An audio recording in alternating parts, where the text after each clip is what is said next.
हमला करने के बाद बूढ़े व्यक्ति ने एक हाथ से तलवार की मूठ पकड़ी, उसे म्यान में रखना शुरू किया और जियांग और शियाओ बाइहेन को गौर से देखने लगा। उसके पीछे खड़े लोगों में से एक वाइस कमांडर यांग गुआंग था। शांत भाव से उसने उसे बताया कि सभी 300 प्रतिभाशाली लोग मौजूद हैं। उसने उसे मंच पर जाने और उद्घाटन समारोह का नेतृत्व करने के लिए तैयार होने के लिए कहा। बूढ़े व्यक्ति ने अपनी तलवार म्यान में रखी और मंच की ओर चलने लगा। शिविर में मौजूद लोग आपस में बातचीत करने लगे। कुछ लोगों ने सुना था कि जियांगन क्षेत्र में कई तंजौ शिविर हैं, लेकिन उनमें से किसी में भी कभी राजा स्तर का व्यक्ति प्रभारी नहीं रहा। उनके लिए यह भयानक था, क्योंकि दर्जनों मीटर पीछे खड़े होने पर भी दिव्य तलवार का राजा उन्हें एक ही वार में मार सकता था। उनमें से एक ने दूसरों को समझाया कि यह बहुत अजीब था, क्योंकि उन्होंने कहा था कि बूढ़ा गुरु एकांत में रह रहा था। उसे नहीं पता था कि वह अब क्यों बाहर आ रहा था। उनमें से कुछ ने प्रशिक्षकों को निजी तौर पर बात करते हुए सुना कि ऐसा लग रहा था कि बूढ़ा गुरु इसके लिए पूछने की पहल करने जा रहा था। उन्हें नहीं पता था कि वह किसी शिष्य की भर्ती करना चाहता है या नहीं। अगर ऐसा है तो उन्हें अच्छा करना चाहिए। हालांकि कुछ लोग अच्छी तरह जानते थे कि उनके जैसे लोगों को इसके बारे में सपने देखना बंद कर देना चाहिए, क्योंकि अगर वह वास्तव में भर्ती कर रहा था तो वह केवल सबसे अच्छे लोगों की भर्ती करेगा। तांग यिंग बूढ़े आदमी को घूरने लगी और यह देखकर हैरान रह गई कि बूढ़ा दिव्य व्यक्ति आ गया है। बाई फेंग, जो उसके बगल में खड़ी थी, बूढ़े आदमी को आश्चर्य भरी निगाहों से देखने लगी और खुद को उत्साहित महसूस करने से नहीं रोक पाई, क्योंकि आखिरकार वह जीवित किंवदंती से व्यक्तिगत रूप से मिली थी। ज्यो बेहेंग ने बूढ़े आदमी को दृढ़ निश्चयी निगाहों से देखना शुरू कर दिया और बूढ़े गुरु पर अच्छा प्रभाव छोड़ने के लिए शिविर शुरू होने के बाद जियांग वूक्सियांग को हराने का फैसला किया। वूशियांग ने अपनी उंगलियां चटकाईं और खुद को उत्साहित महसूस करने से नहीं रोक सका, क्योंकि उसने सोचा था कि वे बूढ़े आदमी को आमंत्रित नहीं कर पाएंगे। उसने उसे अपना गुरु बनाने का फैसला किया।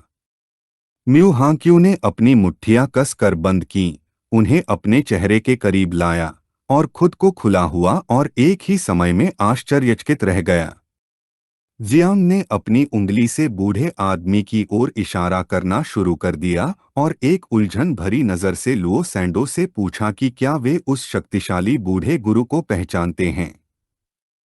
वह बहुत उत्साहित हो गई, जियांग के पास गई, अपनी मुट्ठियां बंद कीं और एक प्रसन्न नजर से हाँ में जवाब दिया। वह बचपन से ही उसकी किंवदंती के बारे में सुनती आ रही थी। उसे बूढ़े आदमी के अविश्वसनीय कारनामे याद आने लगे। एक दिन एक शक्तिशाली लाल ड्रैगन दिखाई दिया, लेकिन बूढ़ा आदमी उसके सिर पर कूद गया और अपनी पूरी ताकत से तलवार को उसकी खोपड़ी में घुसा दिया, जिससे उसका मुंह खुल गया और वह दर्द से चीखने लगा। उसने जियांग को समझाया कि बूढ़ा आदमी कोई जागृति लाने वाला नहीं था, लेकिन वह 7वें स्थानांतरण सील राजाओं के एक समूह को दबा सकता था और जियान साम्राज्य के तहत नंबर 1 बन सकता था। उसके कौशल जियान साम्राज्य के 8वें स्थानांतरण के कौशल के बराबर थे। एक बार जब उसने एक ही वार में एक ड्रैगन को मार डाला तो म्यू हंक्यू ने अपना हाथ अपनी ठोड़ी के नीचे रखा, अपनी आंखें बंद कीं और सोचने लगी। उसने उन्हें समझाया कि हालांकि दोनों सील राजा के स्तर के थे, लेकिन वरिष्ठ आकाशीय पत्ती राजा उसके दादा द्वारा सबसे सम्मानित अस्तित्व था। उसके दादा ने एक बार उसे अपना शिष्य बनने के लिए कहा, लेकिन उसने उसे अस्वीकार कर दिया। पहले तो वह बहुत निराश हुई, लेकिन फिर उसने सुना कि जियान साम्राज्य और अजय के कई वंशजों को भी अस्वीकार कर दिया गया था। जियांग ने बूढ़े आदमी को देखना शुरू कर दिया और भ्रमित नजर से उनसे पूछा कि क्या उन्हें यकीन है कि उसका शिष्य बनना बहुत मुश्किल था। म्यू हंक्यू ने जियांग से संपर्क किया और एक ईमानदार नजर से उससे पूछा कि क्या वह मजाक कर रहा था। जहां तक उसे पता था, जियांग वुक्सियांग और बाई फेंग को तलवार के देवता ने पहले भी अस्वीकार कर दिया था। जियांग ने जियांग वुक्सियांग और उनकी बाकी क्षमताओं को देखा था। यह कल्पना से परे था कि बूढ़े व्यक्ति का शिष्य बनना कितना मुश्किल था। यह सुनकर जियांग ने चौंककर उसकी ओर देखना शुरू कर दिया और सोचने लगी कि क्या बूढ़े व्यक्ति का शिष्य बनना वाकई इतना मुश्किल था। लुओ सैंडो उनके पास पहुंची। उसने अपनी उंगली से आकाश की ओर इशारा करना शुरू किया और गंभीर नजर से उन्हें समझाया कि शायद उन्हें यह पता न हो, लेकिन बूढ़े गुरु ने अपने पूरे जीवन में केवल 2 शिष्यों को स्वीकार किया था और वह भी 20 साल से ज्यादा पहले की बात है। जियांग को याद आने लगा कि कैसे बूढ़ा व्यक्ति पागलों की तरह पेड़ को गले लगा रहा था। उसे यह भी याद आया कि कैसे जब वह तलवार रख रहा था तो उसने उससे पूछा था कि क्या वह उससे सीखना चाहता है। जियांग ने अपनी आंखें बंद कर लीं और सवाल करने लगा कि क्या पेड़ों पर चढ़ने वाला अजीब बूढ़ा आदमी आकाशीय तलवार का राजा था जिसके बारे में हर कोई बात कर रहा था। उसके अनुसार वे एक ही व्यक्ति नहीं लग रहे थे। जबकि उसके गाल से पसीने की एक बूंद गिर रही थी, उसने एक मजबूर मुस्कान के साथ जवाब दिया कि अब उसे सब कुछ समझ में आ गया है। बूढ़ा आदमी मंच पर चढ़ गया और सबका ध्यान आकर्षित करने के लिए खांसने लगा। एक गंभीर नजर के साथ उसने खुद को गुकैशिन के रूप में पेश किया, जो तंजियाओ शिविर का मुख्य प्रशिक्षक था।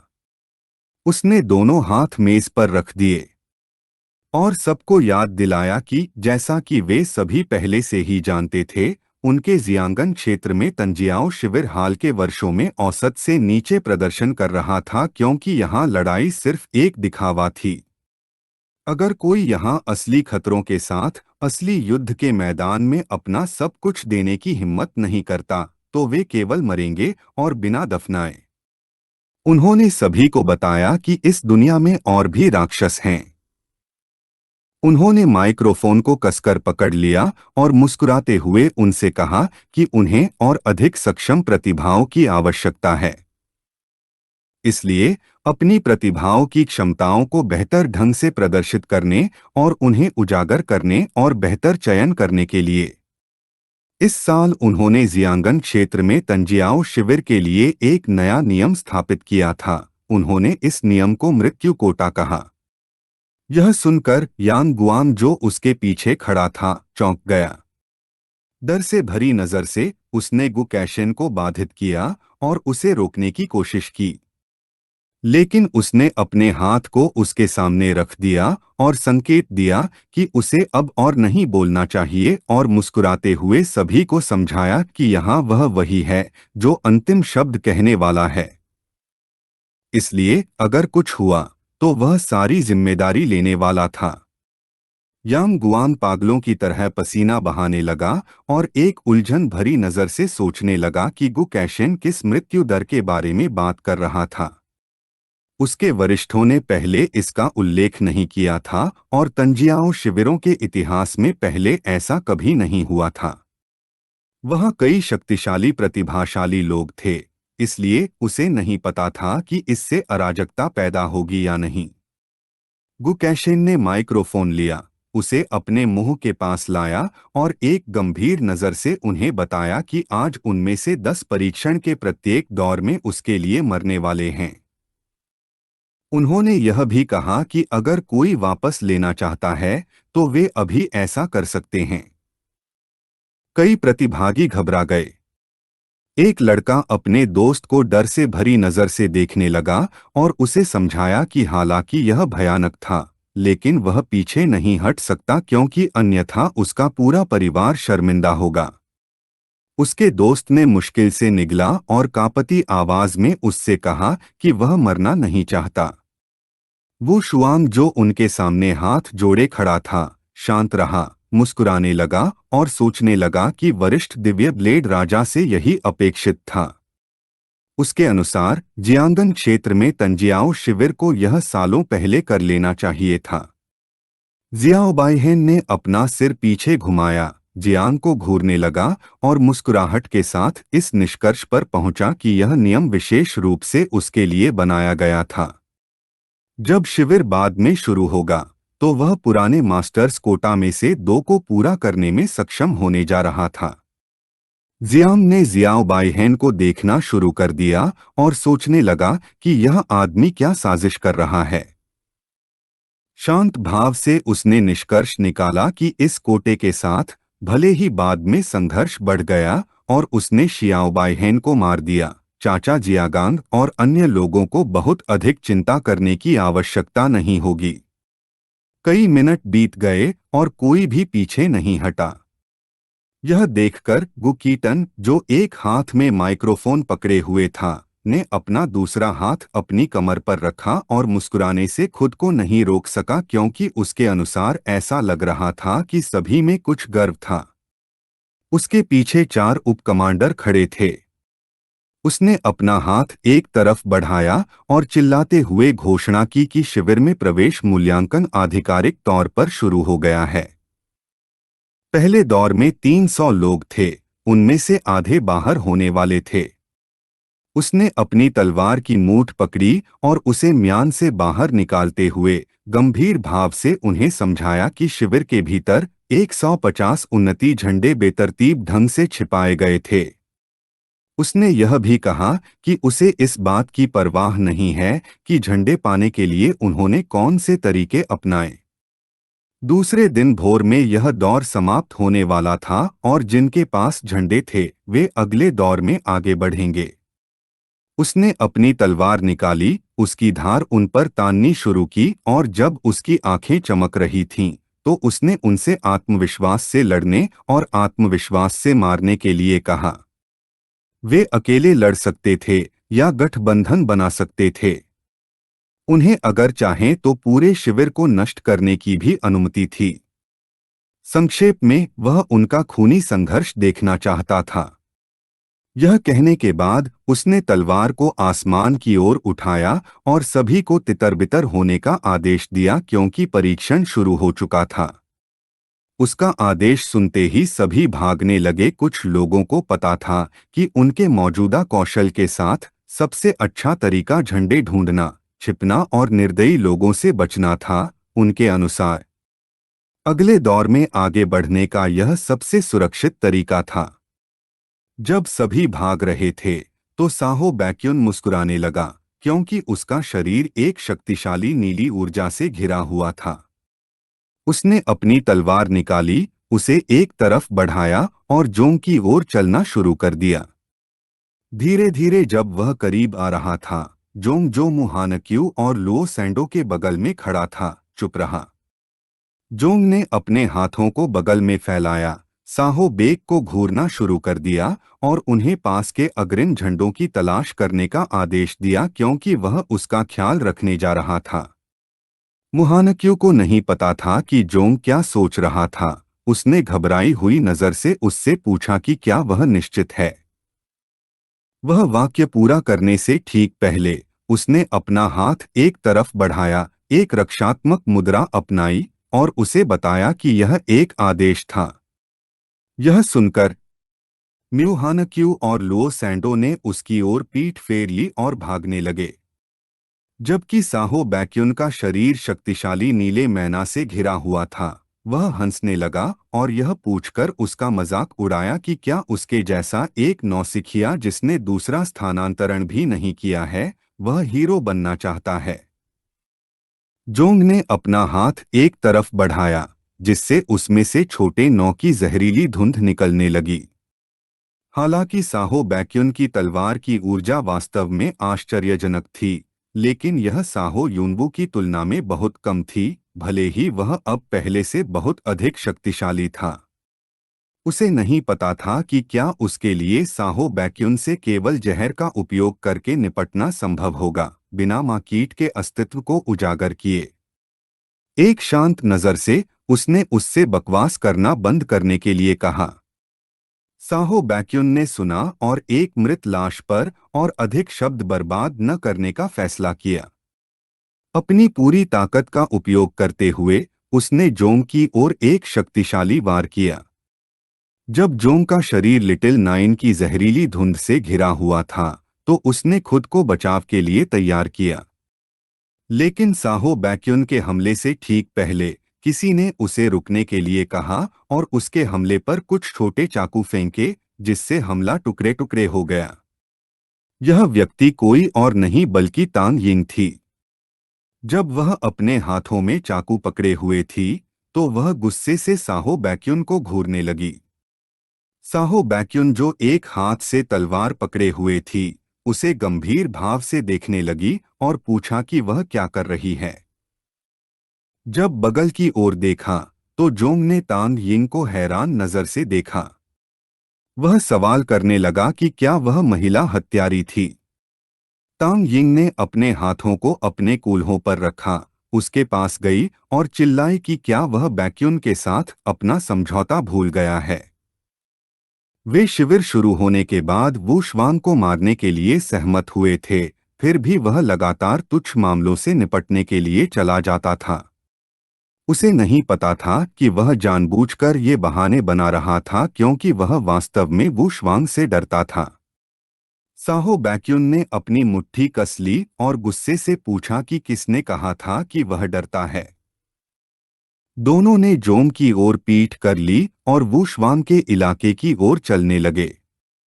साहो बैक्युन, जो गुस्से में थी, ने उससे पूछा कि वह कहाँ है। उसने पहले उससे निपटने का फैसला किया क्योंकि बाद में कचरे को संभालने में बहुत देर नहीं हुई थी।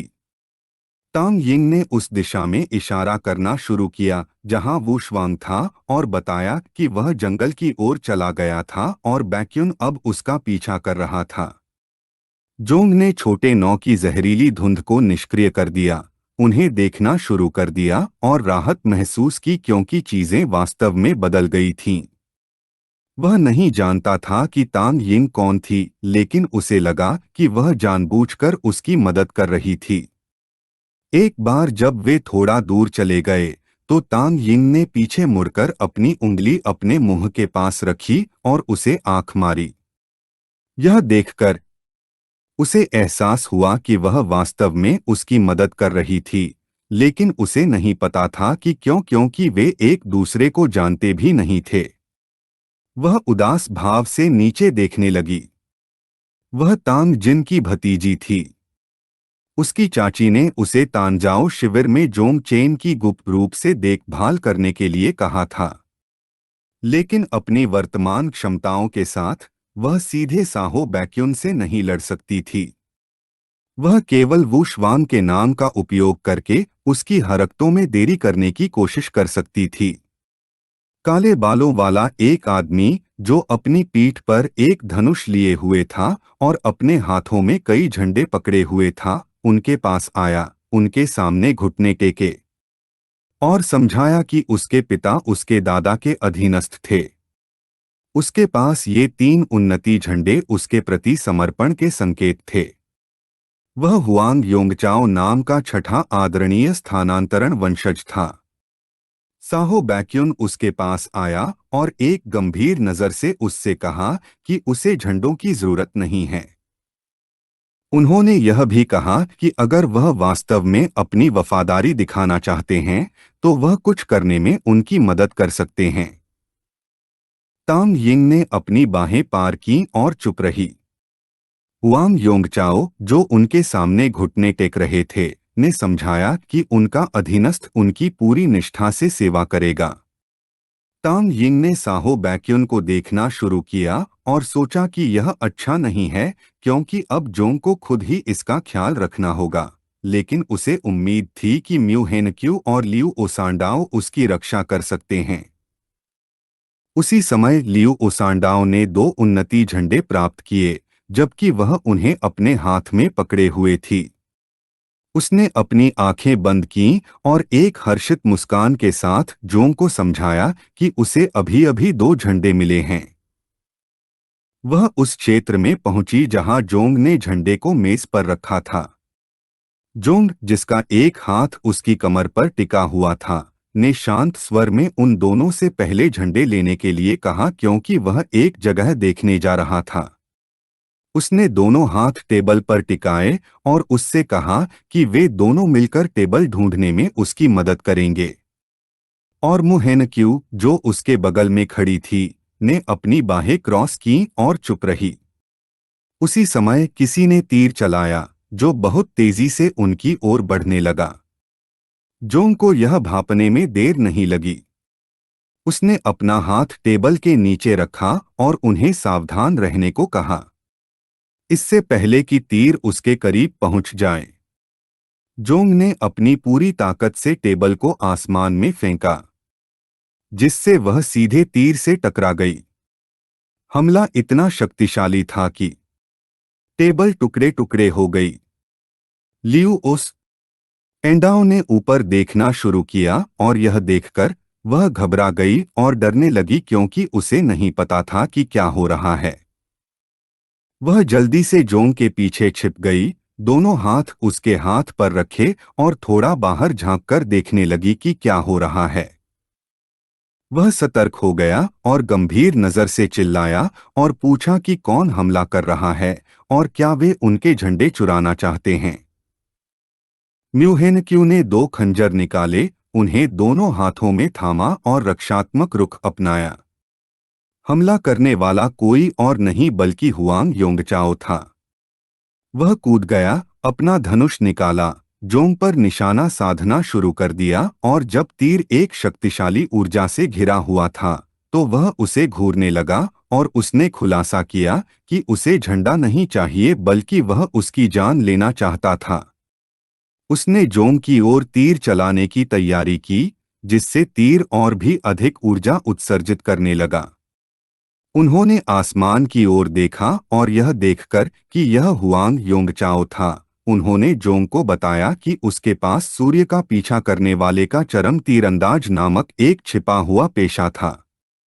वह 39वें स्तर का था और उसके पिता 6वें स्थानांतरण के आदरणीय थे। वह झांग साम्राज्य से जाओ का अधीनस्थ था। लियू ओसांडाओ को नहीं पता था कि उसकी शाश्वत पृथ्वी ढाल हमले को रोकने में सक्षम होगी या नहीं। एक गहरी निगाह से हुआंग योंगचाओ ने उनकी ओर तीर चलाया। यह उनकी ओर बहुत तेजी से आगे बढ़ने लगा। ब्लेड बड़ा हो गया और ऊर्जा से भर गया। जैसे जैसे तीर धीरे धीरे पास आ रहा था, जोंग ने इसके बारे में कुछ करने का फैसला किया। उसने उन दोनों को एक तरफ हटने के लिए कहा। वह कूद गया और जब उसकी आंखें चमक रही थीं, तो वह हमले की ओर बढ़ने लगा। उसने अपना हाथ आगे बढ़ाया जिससे हथेली से छोटे छोटे 9 जहरीले धुंध निकलने लगे। गुस्से से भरी नजर से उसने उन्हें समझाया कि वह बाकी सब कुछ बर्दाश्त कर सकता है, लेकिन अगर वे उसे मारना चाहते हैं, फिर उन्हें उसे निर्दयी होने के लिए दोषी नहीं ठहराना चाहिए क्योंकि आखिरकार किसी को तो पुराने मालिक की मृत्यु का कोटा पूरा करना था।